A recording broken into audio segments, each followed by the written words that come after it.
ፓስተር ንፍታሌም ይባላሉ። ፓስተር ንፍታሌም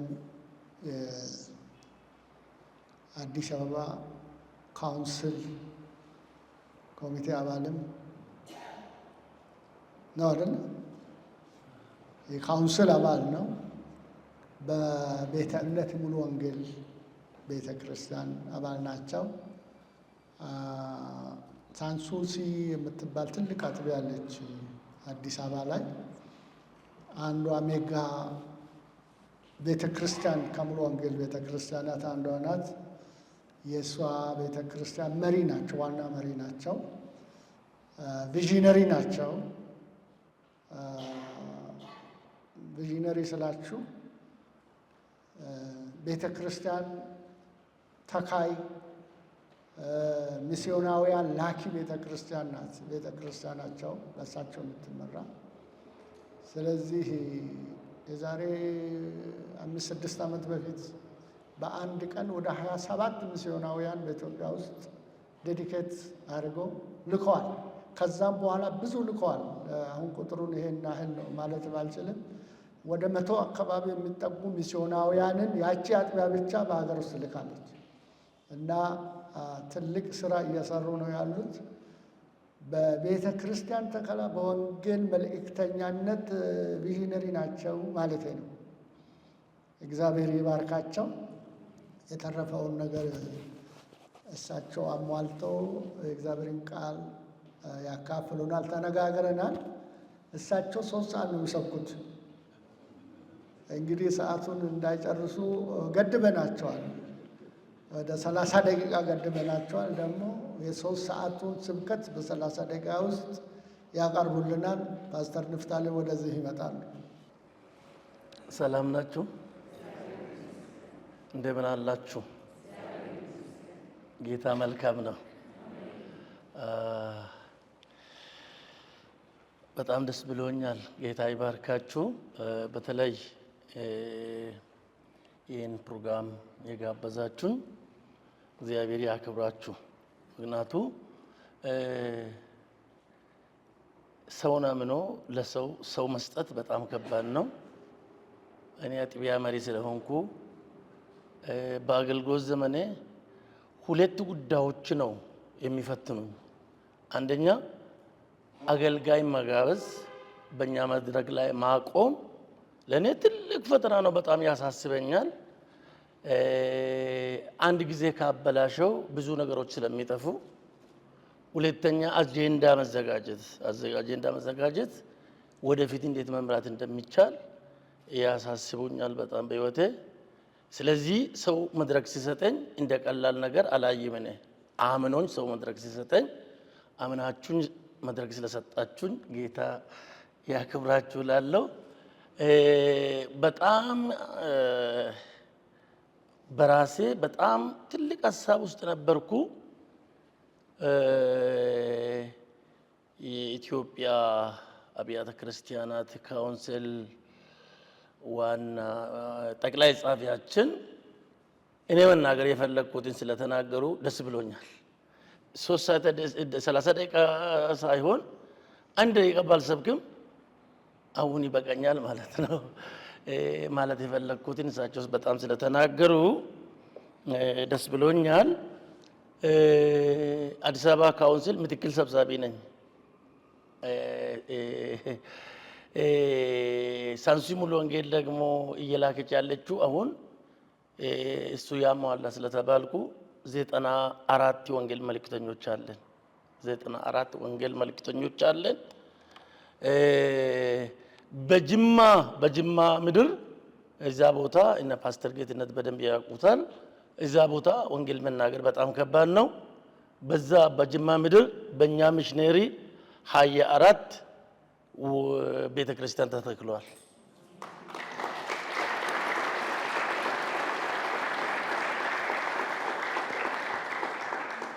እና እንሰራለን። እሱ ሌላ ታሪክ አለውና ጊዜ ስለሌለኝ ብዙ በዚህ ዙሪያ መናገር አልችልም።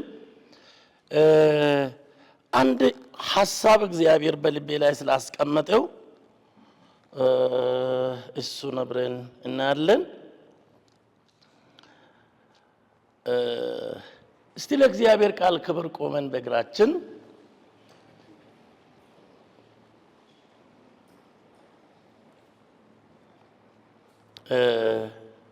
የያዕቆብ መልእክት ምዕራፍ 5 ላይ ያለውን ሐሳብ አብረን እናነባለን። አውዱን እንድናገኝ ፈልጌ ሰፊ ክፍል አነባለሁኝ፣ ግን አጭር ክፍል ላይ ነው የምናገረው። ከቁጥር 13 ያዕቆብ ምዕራፍ 5 ከቁጥር 13 እስከ 18 ባለው ክፍል ላይ አነባለሁኝ በጌታ በኢየሱስ ክርስቶስ ስም። ከናንተ መከራን የሚቀበል ማንም ቢኖር እርሱ ይጸልይ፣ ደስ የሚለው ማንም ቢኖር እርሱ ይዘምር። ከናንተ የታመመ ማንም ቢኖር የቤተ ክርስቲያን ሽማግሌዎች ወደ እርሱ ይጥራ፣ በጌታም ስም እርሱን ዘይት ቀብቶ ይጸልዩለት። የእምነት ጸሎት ድዌውን ያድናል፣ ጌታም ያነሳዋል። ኃጢአትንም ሰርቶ እንደሆነ ይሰረይለታል።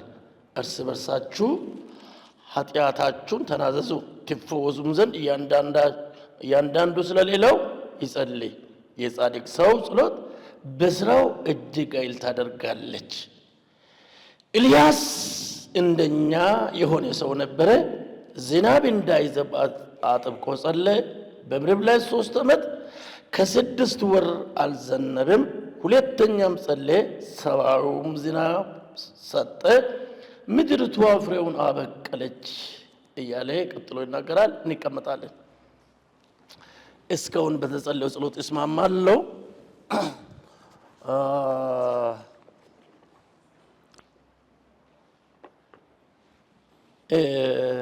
እንዲህ በሚል ርዕስ እናገራለሁ። ተጽዕኖ ፈጣሪ ህይወት በሚል ርዕስ እናገራለሁ። ተጽዕኖ ፈጣሪ ህይወት በሚል ርዕስ እናገራለሁ። ከኔ ጋር ናችሁ? ምናልባት ካልደፈርኳችሁ እቺን ከኔ ጋር አንድ ጊዜ ብትሉ ደስ ይለኛል። ተጽዕኖ ፈጣሪ ህይወት በሉ አንድ ጊዜ። ያደርግልን። ስለ ኤልያስ ታሪክ ነው ማነሳላችሁ። ከጊዜው አንፃር ግን ብዙ የኤልያስ ባዮግራፊ ለመናገር ታሪክን ለመናገር ጊዜ ስለሌለኝ ግን አንኳር ሐሳቦችን ብቻ ላሳያችሁ ፈልጋለሁ። ይህ ኤልያስ የሚባል ነቢይ ወይ ሰው አገልጋይ ተጽዕኖ ፈጣሪ ትልቅ ተጽዕኖ ፈጣሪ እንደነበረ ዘመን ተሻጋሪ ተጽዕኖ ፈጣሪ እንደነበረ ከዘመናት በኋላ እስከ ዛሬ ድረስ በዚህ ቦታ ስሙ የሚነሳ አገልጋይ እንደነበረ የመጽሐፍ ቅዱሳችን ይናገራል። እርግጠኛ ነኝ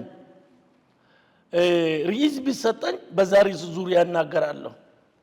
ተደውሎ ሲነገረኝ ጸልያለሁ በእግዚአብሔር ፊት ምን እላለሁ ጌታ ሆይ ብያለሁና ጌታዬን ቃል አቃበለልኝና እኔ እንድናገር ፈልጓል። በዚህ ጉባኤ መካከል ይህ ጸሎት ኃይል በዚህ ምድር ላይ በኢትዮጵያ ምድርም ተርፎም ለዓለምም ተጽዕኖ ፈጣሪ እንደሚሆን አምናለሁ። እናንተ ምን ባታምኑም እኔ አምናለሁ። ሁለተኛ በዚህ ጉባኤ መካከል ተጽዕኖ ፈጣሪ የሆነ ሰው እንደሚነሳ አምናለሁ። ከጌታ ስለሰማሁት ከጌታ ስለሰማሁት ሲላችሁ ደግሞ እርግጠኛ ሆኜ ነው። እናንተ መቀበልም አለመቀበልም የእናንተ መብት ነው። ማመንም አለማመንም የእናንተ መብት ነው። ግን አለማመን የእናንተ መብት ባይሆን ደስ ይለኛል። አለማመን የእናንተ መብት ባይሆን ደስ ይለኛል። ከኔ ጋር ናችሁ? ኤልያስም ይሄን መልእክት የጻፈው ያዕቆብ ነው። የያዕቆብ ታሪክ ብዙ አልናገርም። ያዕቆብ ማለት የጌታ ወንድም በመባል የሚታወቅ አገልጋይ እንደሆነ መሪ እንደሆነ ደግሞ የተዋጣለት መሪ የኢየሩሳሌም ቤተክርስቲያን መሪ እንደነበረ ደግሞ ጻፊም እንደነበረ ታሪኩ ያሳያል። ይህ መልእክት የተጻፈው በአንደኛ ክፍለ ዘመን በ45 ዓመት አካባቢ እንደሆነ የመጀመሪያ የአዲስ ኪዳን መጽሐፍ እንደሆነ ነው የሚታመነው። አንድ ነገር ላሳያችሁ ፈልጌ ነው ይሄን ሁሉ የሚለው። ኤልያስ የሚባል ሰውዬ የተነሳው የኖረው ከክርስቶስ ልደት በፊት ከ900 እስከ 850 የነበረ ነቢይ እንደሆነ ነው ታሪኩ የሚናገረው። ከ900 እስከ 500 ዓመት የነበረ ሰው ነው። በኋላ አሳያቸዋለሁና ያዕቆብ ስለሱ አገልግሎት ያነሳል። ያዕቆብ ስለ ኤልያስ ሕይወት ያነሳል። ያዕቆብ በአንደኛ ክፍለ ዘመን 445 ዓመት ምረት አካባቢ ሆኖ ወደ ኋላ ተመልሶ የ900 ዓመት የኤልያስን አገልግሎት አስታውሶ እንደሱ መሆን ለራሱ ይፈልጋል። ሰዎችም እንደሱ እንዲሆኑ ይፈልጋል።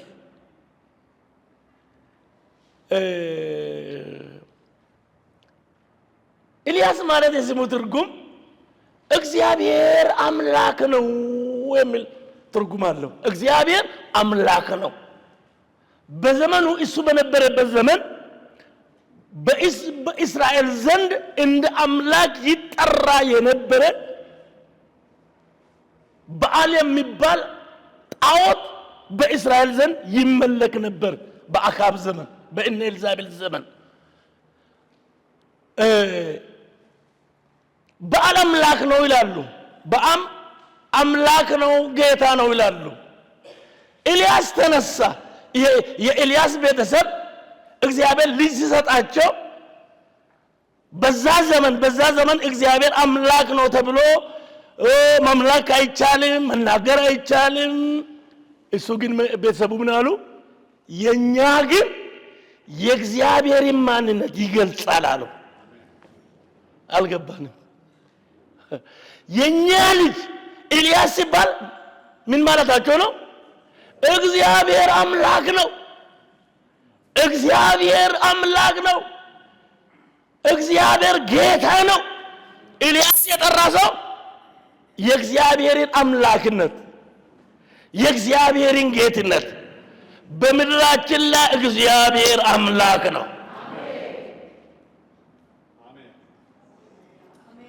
በምድራችን ላይ እግዚአብሔር አምላክ ነው። እደግማለሁ፣ በእኛ ምድር ላይ እግዚአብሔር አምላክ ነው። አምላክ ነው ብለው አሉት። ኤልያስም ተነሳ፣ እንደ ስሙ ሆነ። ዋው እግዚአብሔር ነው የተባለው። ሃሌሉያ! እደግማለሁ፣ ሃሌሉያ! ግደላችሁ ሃሌሉያን የሚከለክል ሕግም ደንብም የለምና እሺ አትፍሩ። ሃሌሉያ! አሁንም እላለሁ ሃሌሉያ!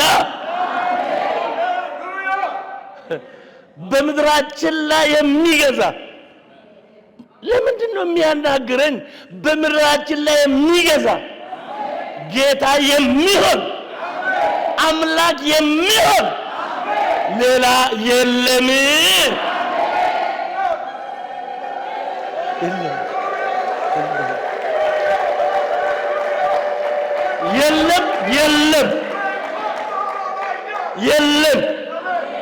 የለም።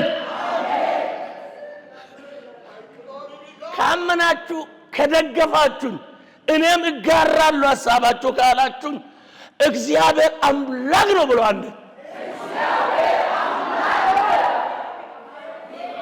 አምላክ ነው። ሃሌሉያ! ሃሌሉያ! እደግማለሁ፣ ሃሌሉያ! እግዚአብሔር አምላክ ነው።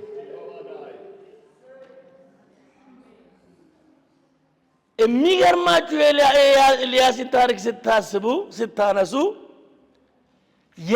የእስራኤል ነቢያትም ሆነ የእስራኤልም ካህናትም ሆነ የእስራኤል ነገስታትም ሆኑ ሲነሱ ባክግራውንዳቸው አለ፣ የኋላ ታሪካቸው አለ። እገሌ የእገሌ ልጅ ተብሎ ነው የሚነሳ። አካብ የእገሌ ልጅ፣ ዮሳፋጥ የእገሌ ልጅ፣ ኤልሳ የሳፋጥ ልጅ፣ እገሌ ልጅ ተብሎ ነው። ደግሞ ከዚህ ወገን ነው የተገኘ ነው የሚባለው። ኤልያስ አባቱ አይጠራም፣ ከየት ወገን እንደሆነ አይጠራም። በእንደዚሁ በደፈና እስራኤላዊ ነው። ግን ኋላ ታሪኩ አይነሳም። አሳዳጊው አይታወቅም፣ አባቱ አይታወቅም።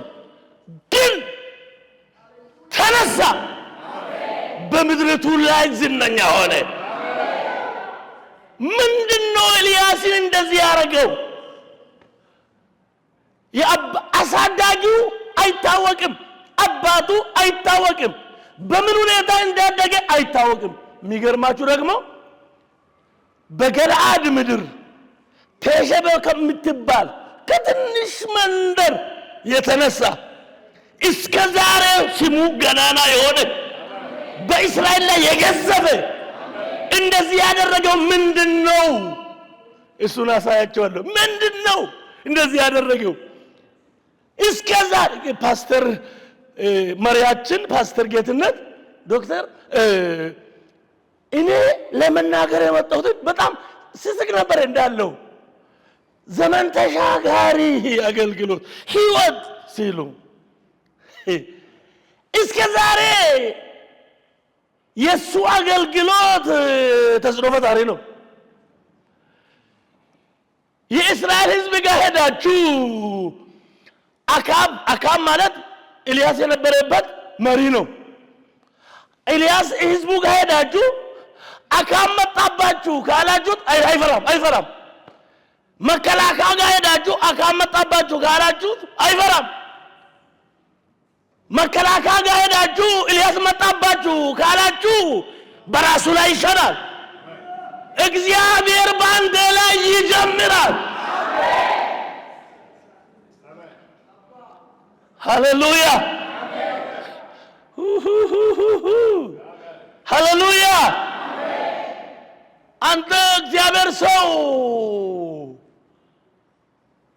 ና ውረድ ንጉሱ ይፈልጋል ብሎ አንድ አምሳለቃ ወታደር 50 ወታደሮቹን ይዞ ሄዶ ከቀርሜሎስ ተራራ ላይ ኤልያስን ሲጠራ እኔ የእግዚአብሔር ሰው ከሆንኩ እሳት ከሰማይ ወርዶ አንተንም 50 ወታደሮቹን ይብላለው።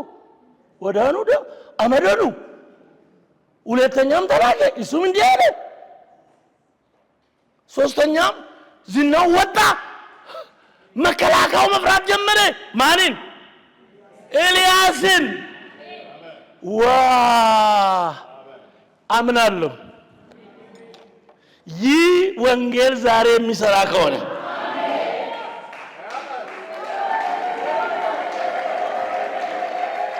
እግዚአብሔር በምድራችን የሚያስፈሩ የጸሎት ሰዎችን ያስነሳል። ይህ ወንጌል የሚሰራ ከሆነ የእግዚአብሔር ቃል ነው ከሆነ እልሃለሁ እግዚአብሔር በሕይወት መስፈራትን ያመጣዋል። ፈራ፣ ተሰማና ፈራ። ሄዶ ምን አለ? አንተ እግዚአብሔር ሰው ነፍስም የአምሳዎቹ ወታደሮቹ ነፍስም ባንተ ዘንድ ትከብርና ንጉሱ ይፈልጋል። ደስ ካለ ውረድ አለ። መንፈስ ቅዱስ ሂድ ከሱ ጋር አለው። መከላከያ ይፈራል። ከኤልያስ ጋር ከአካብ ጋር ሲገናኙ አንተ አይደለምን አለው አካብ። የእስራኤል የምትገለባብጠው እኔ አይደለሁም አንተና የእናትህ አለውና ለንጉስ እንደዚህ አይባልም። ክቡር እንዲህ ክቡር ምናምን እንደዚህ አይባልም አይደለም ይባላል። ኤልያስ ጋር እንደዚህ አይነት ነገር የለም። የተማመነበትን ያውቃል። እህቴ ወንድሜ እግዚአብሔር በምድሪቱ ላይ ይገልጣል። ሃሌሉያ።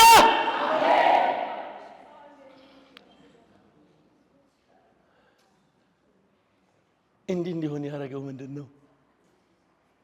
እንዲፈራ ያደረገው ምንድነው? እግዚአብሔር አብሮት እንዲሰራ ያደረገው ምንድነው? ቃሉን በምድር ላይ እንዳይወድቅ ያደረገው ምንድነው? ዘመን ተሻጋሪ ተጽዕኖ ፈጣሪነት እንዲያገኝ ያደረገው ምንድነው? ዛሬ በ21ኛ ክፍለ ዘመን ያለው ትውልድ የሱን ሕይወትና አገልግሎት እንዲመኙ ያደረገው ምንድነው?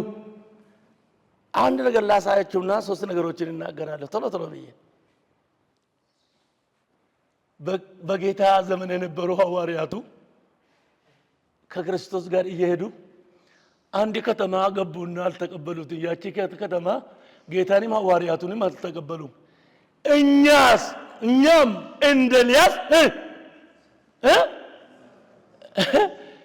ከማን ጋር ይሄዱ? ከጌታ ጋር ይሄዱ። የማንን አገልግሎት ነው የተመኙት? አልገባችሁም ማለት ነው። ከጌታ ጋር ይሄዱ የኤልያስን አገልግሎት ተመኙ። መሆን ካልቀረማ አሉ እንደ ኤልያስ አገልግሎ ማለፍ ነው አሉ። መሆን ካልቀረማ እንዲህ መሆን ነው እንጂ አሉ። ሃሌሉያ። መሆን ካልቀረ አሉ እንደሱ መሆን ነው እንጂ አሉ። አንተማ ምሕረት አበዛ አሉ። አንተማ ይቅርታ አበዛ አሉ። እሱ ነው እንደ ልቡ የሆነው የልቡን ደርሶ የሞተ እንደሱ እንሁን አሉ። ብዙ እንዳልናገር የሚይዘኝ አለና ሳይትም ይዘኛል፣ ሌላም ይዘኛል። ሰላም ናችሁ? ታስታውሱ እንደሆነ ጌታ ኢየሱስ ክርስቶስ ሲሰቀል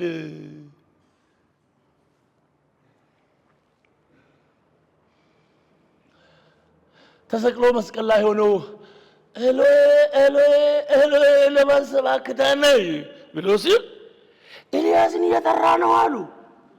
ኤልያስን እየጠራ ነው። ለምንድን ነው እንደዚህ ያሉት? ለመሸሽ ነው። ምንም ማለት ኤልያስ ከመጣ ለመሸሽ ኤልያስን እየጠራ ነው ማለት ነው አሉ።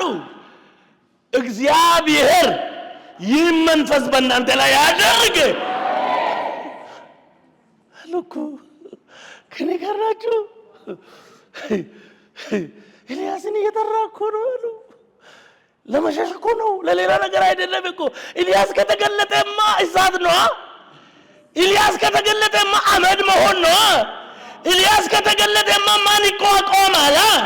ኤልያስ ከመጣማ ልዩ ሊሆን ነው። እስቤኩማ እንዲሆነ ሃሌሉያ። እንዲህ ያደረገው ምንድነው? ብዙ አለደም ጊዜ የለኝምና እንዲሆን ያደረገው ምንድነው?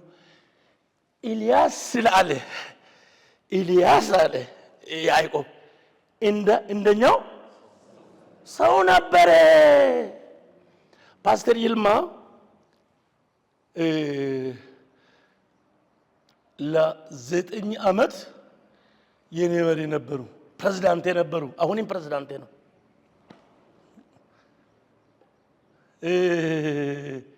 በጣም አከብረው የምወደው ሰው ነው። ፓስተር ጌትነት አሁንም መሪዬ ነው።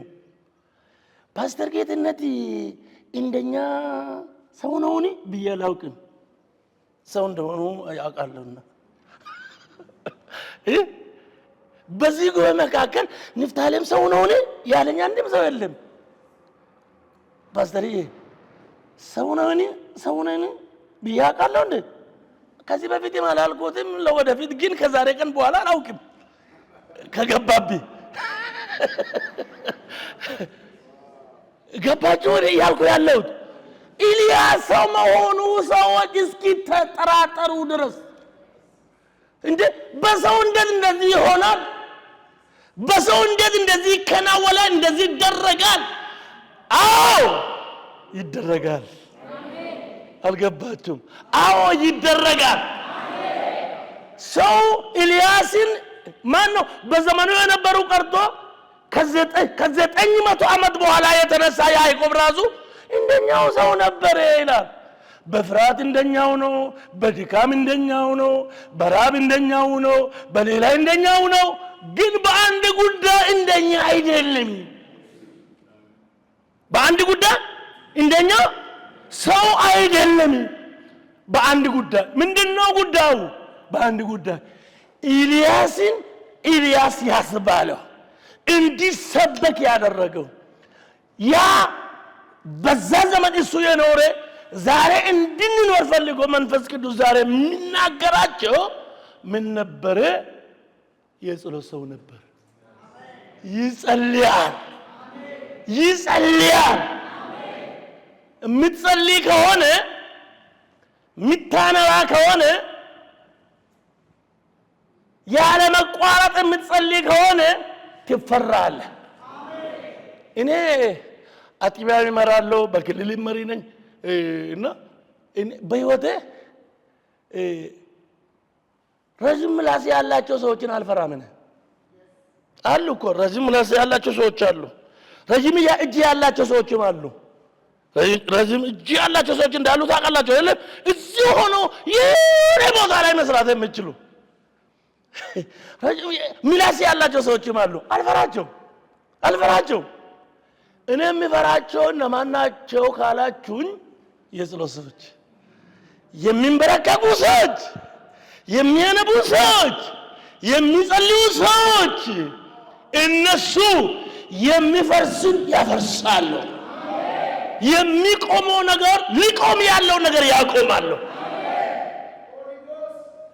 አዎ ሃሌሉያ። አዎ ይጸልይ ነበር። በኦኔቴሸ በምትባል መንደር በጣም ከኢየሩሳሌም ሩቅ ሆነችው ከተማ በጣም ከሪሞት ኤሪያ ሆኖ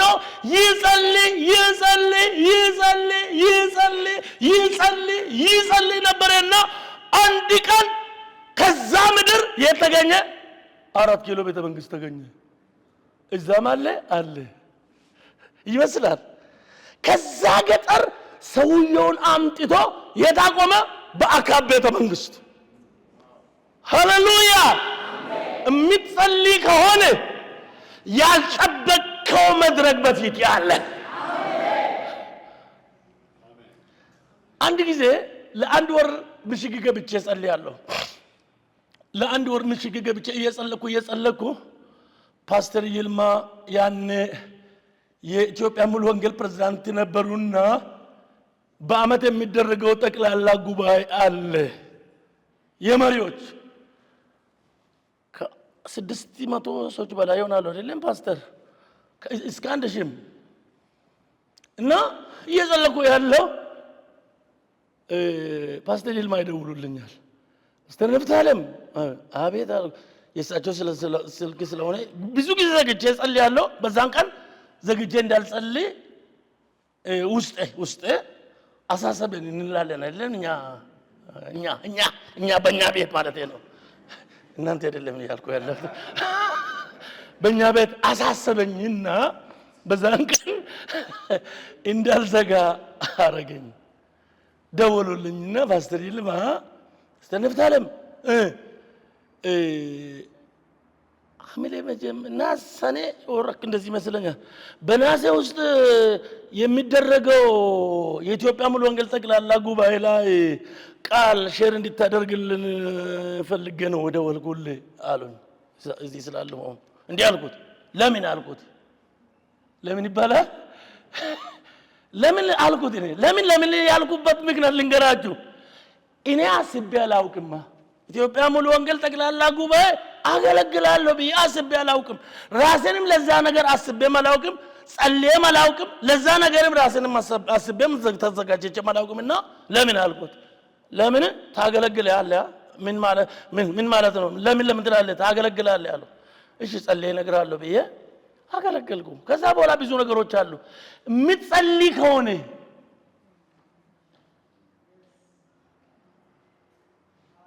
ደፈርኳችሁ። የምትጸልዩ ከሆነ ያልጠበቅከው መድረክ በፊት ያለ ይመጥነ በቃ እመጥናለሁ፣ ለዛ እደርሳለሁ፣ ለዛ እበቃለሁ፣ ለዛ እሆናለሁ ማትለውን ነገር ይሰጣል። በዚህ መካከል አላችሁ እኮ ጸልያችሁ የቤታችሁን ታሪክ የቀየራችሁ፣ ጸልያችሁ እዚህም አላችሁ ጸልያችሁ የቤታችሁን ታሪክ የቀየራችሁ፣ ጸልያችሁ የቤተ ክርስቲያናችሁን ታሪክ የቀየራችሁ አላችሁ እዚህ። አሁን ደግሞ ይጨምርባችኋል። ይጸልያል። እዛ ሄዶ እንደኛ 4 ኪሎ የነሱ ደግሞ ቤተ መንግስቱ ሄዶ እንዲቆም ያደረገው ምንድነው? ይጸልይ ነበር። ይጸልያል። አትጸልዩም፣ ስለዚህ አታገኙም ያለው ማን ነው? ጌታ ኢየሱስ እኮ ነው። አትጸልዩም፣ ስለዚህ አታገኙም። የምትጸልዩ ከሆነ ታገኛላችሁ። ሁለተኛ ቶሎ ብዬ ልናገር፣ የሚጸልየውን እግዚአብሔርን ያምናል። ከኔ ጋር ናችሁ? የሚጸልየውን እግዚአብሔርን ምን ያደርጋል? ያምናል። በቃ የጸለየውን አገኘዋለሁ ይላል፣ ይሆናል ይላል። እንደዚህ አሁን ይሆናል የሚባለው ነገር አይደለም። ይጸልያል፣ እግዚአብሔር ደግሞ ያደርጋል ይላል። እንጸልያለን፣ አገራችንን ይቀይራል። እንጸልያለን፣ አገራችንን ያለማል። እንጸልያለን፣ ለሀገራችን ሰላም ይሰጣል። አይደለም እንደ ወገኖቼ? እንጸልያለን፣ ለሀገራችን ሰላም ይሰጣል። እኔ አውቃለሁ። እኔ አንድ ጊዜ አንድ ሰው እንደዚህ አለኝ። የሆነ በጣም ኃይለኛ በኢትዮጵያ የተነሳ አብዮት ነበረና የዛሬ 78-9 አካባቢ አንዱ አገራችን እንደ ሲሪያ ትሆናለች አለኝ። አንዱ በጣም አገር የሚወድ ሰው ነው። በጣም እንደዚህ አለ። ሙሉ በሙሉ እርግጠኛ ሆኜ እነግርሃለሁ አትሆንም አልኩት። ይሆናል ብሎ ሰውዬ ተንታኝ ነው፣ ፖለቲካ በጣም ብዙ ነገሮችን ዘረዘረ። ያልከው ሌላ ዓለም ላይ ሊሆን ይችላል፣ በቃ ሊሆን ይችላል፣ እዚህ ኢትዮጵያ ላይ አይሆንም ማለት። ለምን አይሆንም? እኔ ስላለው ለሀገሬ ጸልያለሁ፣ ለኢትዮጵያ ጸልያለሁ፣ ለሰላም ጸልያለሁ፣ ለልማት ጸልያለሁ። እንጸልያለን፣ እንለማለን። አይሆንም አልኩት። አይሆንም። እስቲ ከኔ ጋር ያመናችሁ ብቻ አይሆንም በሉ። አይሆንም። 30 ደቂቃ ሞላው። እኔ ያደኩበት አካባቢ ይል ኮባ የሚባል አለና በዛ ይሰፈራል። ስንት ብር ስንት ነው? 2 ነው ትላላችሁ። እሺ ትመርቀልኛለህ ይላሉ።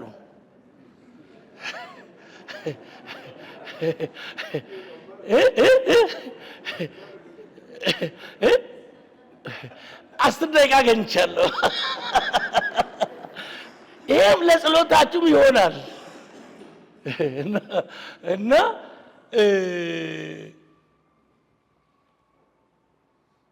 እኔና እናንተ ያለን አገራችን ኢትዮጵያ ምንም አትሆንም።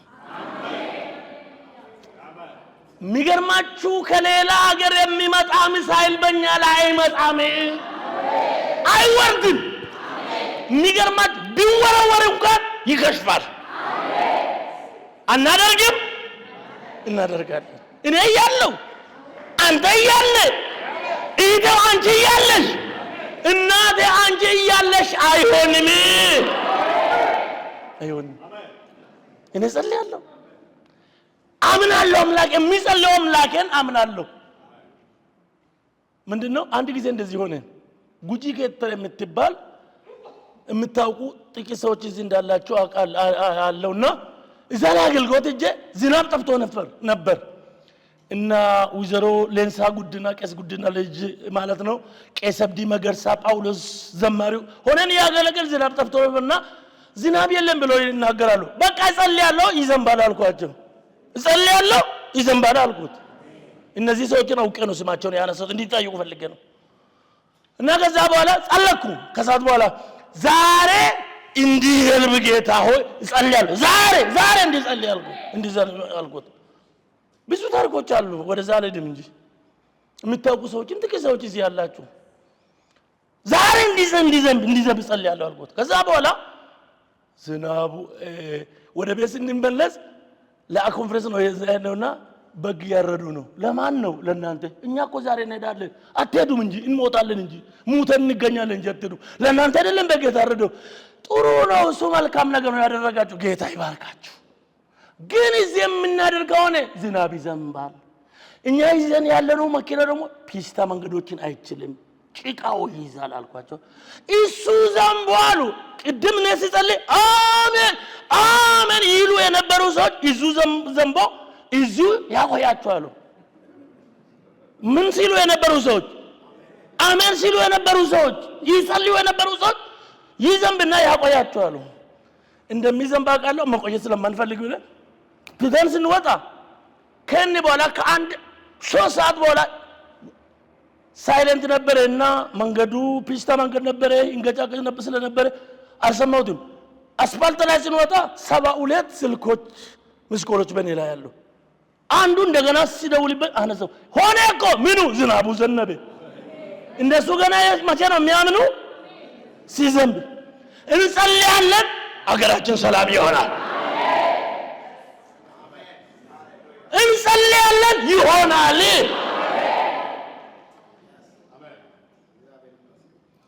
እንጸልያለን። ኢልያስን ልዩ ያደረገው ያምናል። የሚጸልየውን አምላክ ያምናል። እኔ እንደዚህ ያለ ኮላካ እኔ እስክናገር ድረስ ካፌ ቃል እስኪወጣ ድረስ ዝናብ በምድር ላይ ጣልም ዝናብም የለም ብሎ ሄደ። እግዚአብሔር ሄድና ራስን ለአካብ ግለጽ ሲለው ዝናብ ይዘንባል አለ። ዝናብ ይዘንባል። አላውቅም። እኔ ውስጤን እየነካካ ያለው ነገር አለ። ልዩ ማታውቁት ልምምድ ውስጥ የምትገቡ ሰዎች አላችሁ። ማታውቁ እንደዚህ ሆናችሁ ማታውቁ እግዚአብሔር በልዩ ልምምድ ውስጥ ያስገባችኋል። አጋለሁ እየተሰማኝ ስለሆነ ውስጤ እየመጣ ስለሆነ ያምናል። ሄድና ለአካብ ግለጠው ሰብስብ የበዓልን ነቢያትን ሰብስብ አለው።